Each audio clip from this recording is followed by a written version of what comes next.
Donc on est parti au Rouf. C'est un point de vue en Haute-Samouie, un des points de vue parce qu'il y en a pas mal où on peut manger et boire un coup.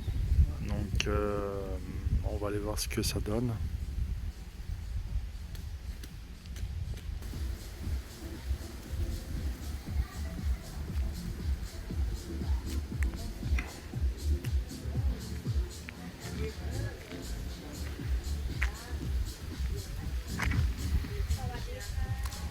Sawadika.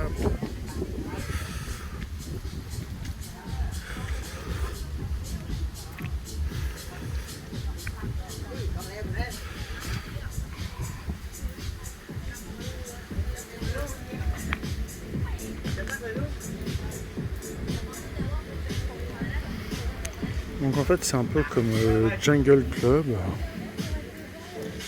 mais sur un autre point de vue quoi. Là on est vraiment proche en fait de... Enfin on est plus proche de la mer, du lac et du centre de l'île quoi.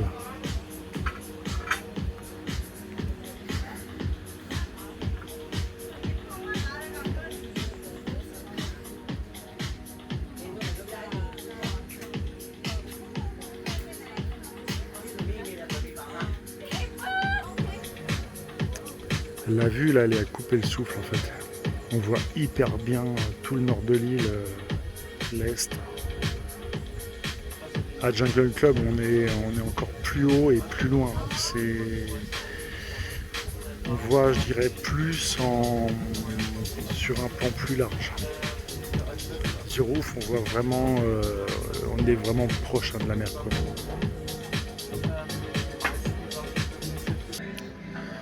Donc en fait toutes les tables sont réservées. Donc il ne restait plus qu'une table. Donc c'est assez prisé quand même.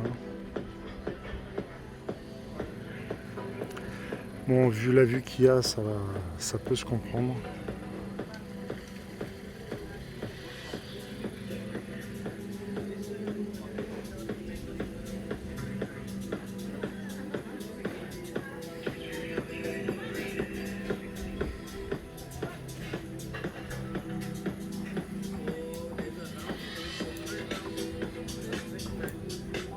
Tout est réservé hein, Tout à fait.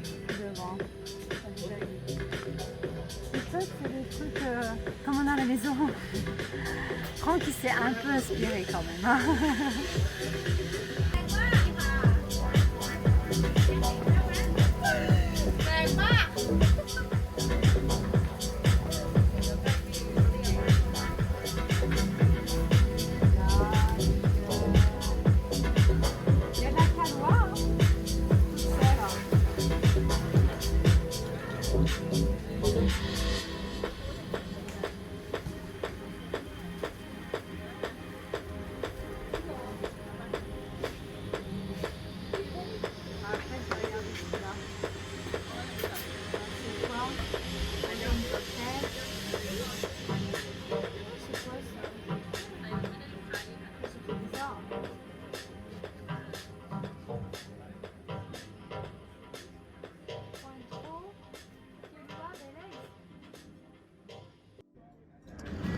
Donc là, nous sommes au Cocoon, un restaurant en Haute-Plaine, où on a une vue à 360 degrés sur l'île et sur la mer. C'est vraiment magique.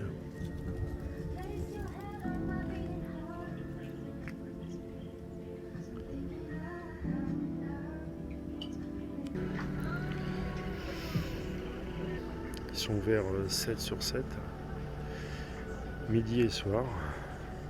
Donc pour boire un verre, c'est un super endroit. Le truc qu'on a un peu vu sur l'aéroport, bon, à part ça, c'est pas c'est pas trop dérangeant, il n'y a pas plus d'avions que ça.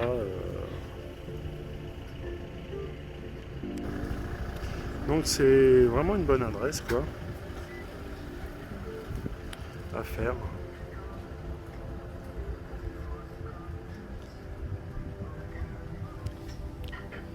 Donc de l'autre côté en fait on voit l'autre partie de l'île. L'autre partie c'est-à-dire Beauput, Fisherman, Menheim et l'aéroport qu'on aperçoit devant. Sur Samui, il y a plein de petits endroits cachés, perchés dans les collines, avec des super points de vue un peu partout. C'est vraiment bien pour ça, Samui, quoi. Parce que c'est assez diversifié, quoi. Entre la jungle, les plages, le nord, le sud. Vraiment, il y en a pour tout le monde, quoi. Du coup, j'ai continué un chemin de terre qui n'était pas trop accessible, qui était interdit. Et en fait, on arrive à un autre point de vue où là, on a vu sur Chonmon, où on aperçoit en fait en face là où il y a les plus grosses villas de Samui, quoi. C'est le Beverly Hills de Koh Samui. Donc on a vraiment une vue aussi qui est magnifique ici. À mon avis, je pense que c'est des terrains qui vont être à la vente à un moment donné.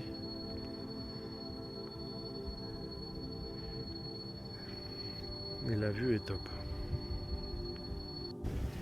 Donc là on est au Sea Dance Resort, en dessous Chonmon. On va aller voir la plage, voir à quoi ça ressemble.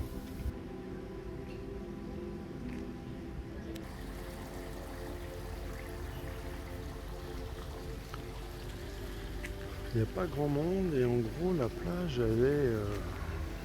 il n'y a pratiquement pas de plage, quoi.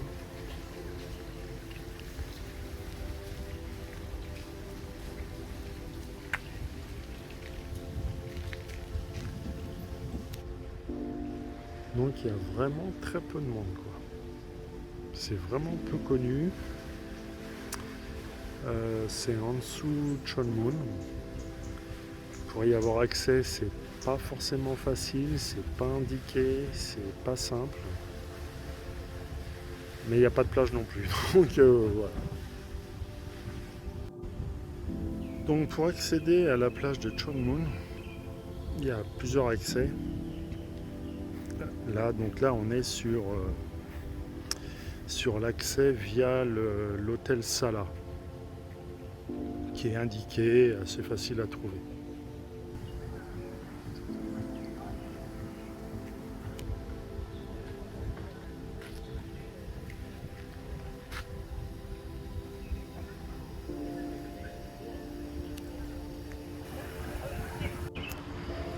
Donc, nous voilà enfin à la fameuse plage de Chonmon. En fait, c'est une petite crique. Le sable, il est super fin.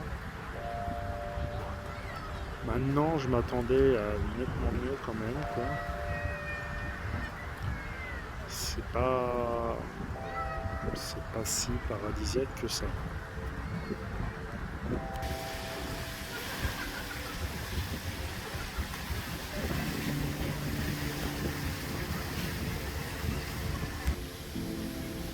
Par contre, il y a des petits hôtels sur cette plage là. Franchement, ils sont franchement bien, quoi.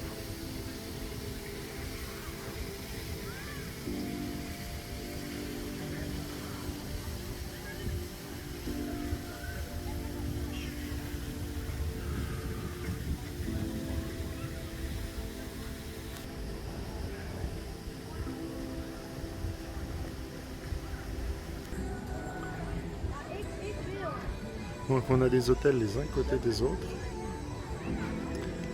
Par contre, il y a quand même pas mal de monde, quoi.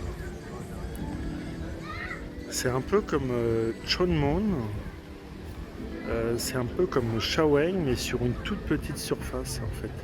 Bon, et plus qualitatif. Hein. Donc, ça fait penser un peu à la Côte d'Azur.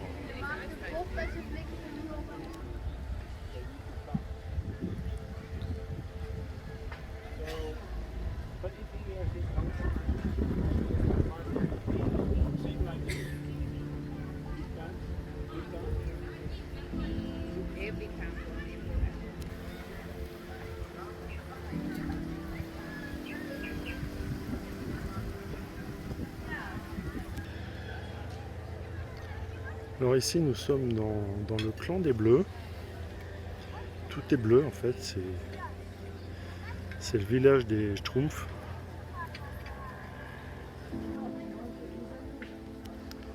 Là nous avons la Schtroumpfette masseuse. Ils louent du surfwing en fait. C'est une sorte de surf hydrofoil. Les 45 minutes c'est 2000 bahts. Franchement, à essayer.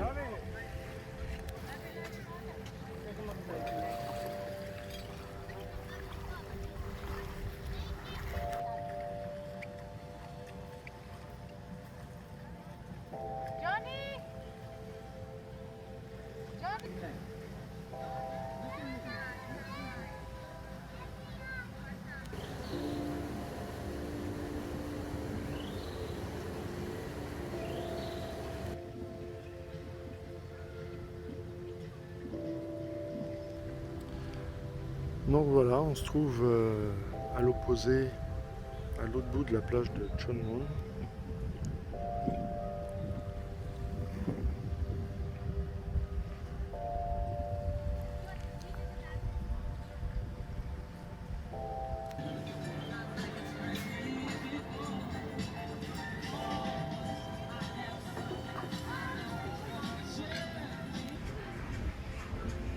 Je me suis arrêté prendre une coco fraîche là parce que il fait chaud quand même. Hein.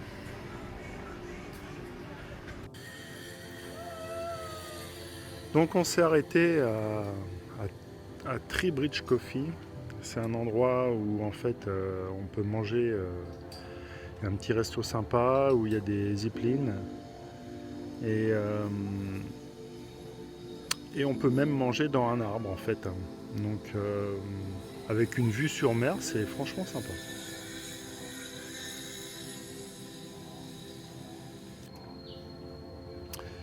Il y a aussi une cascade, mais à cette époque-là, on est au mois d'août. Elles sont asséchées, donc c'est même pas la peine.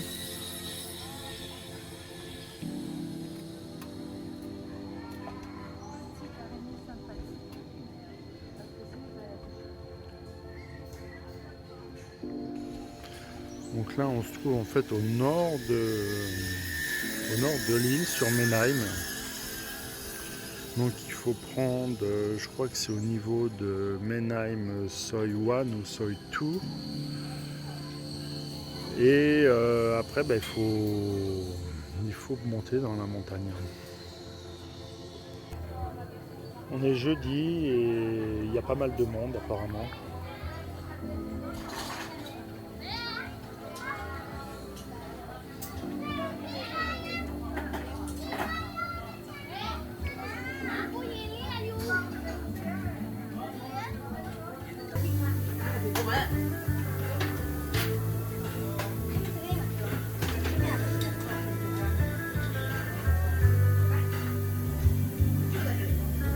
Donc en fait, l'arbre qui fait terrasse, en fait, il est en face là-bas. Et je pense qu'on va aller manger là-bas. Et le parcours de tyrolienne passe un peu partout là.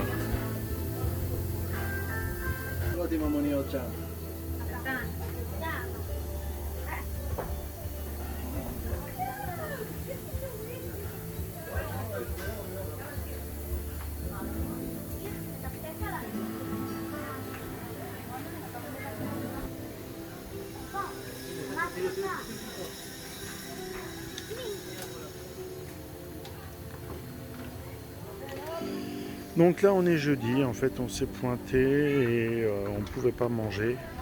Apparemment le restaurant est fermé le jeudi, enfin tous les jeudis. Donc on est un peu dégoûté.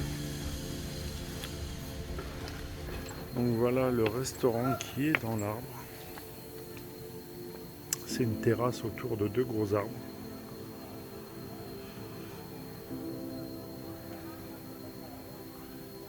Tree-Bridge Coffee.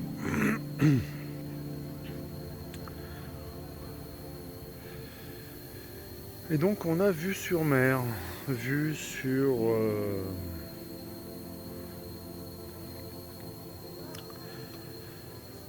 Copenhague.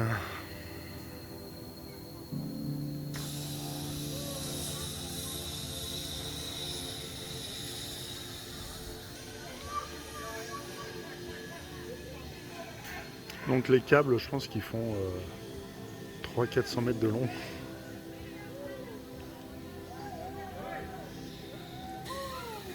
Cette terrasse, en fait, hein, dans l'arbre, là, on doit être à 40 ou 50 mètres de haut.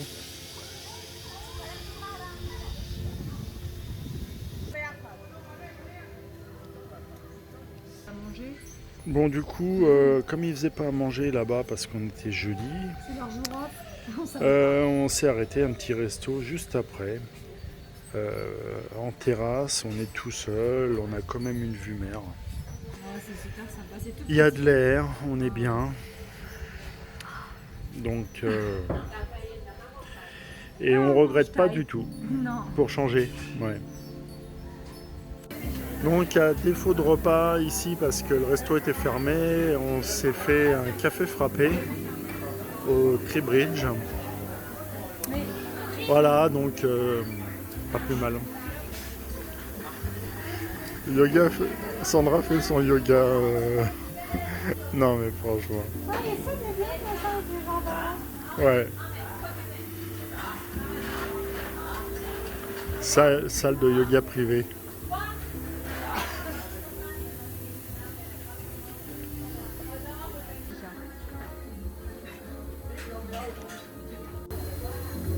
Retour au restaurant, donc c'est pris le restaurant comme salle de yoga. Ça va, elle est tranquille. Hein, ça on merde pas la vie quoi.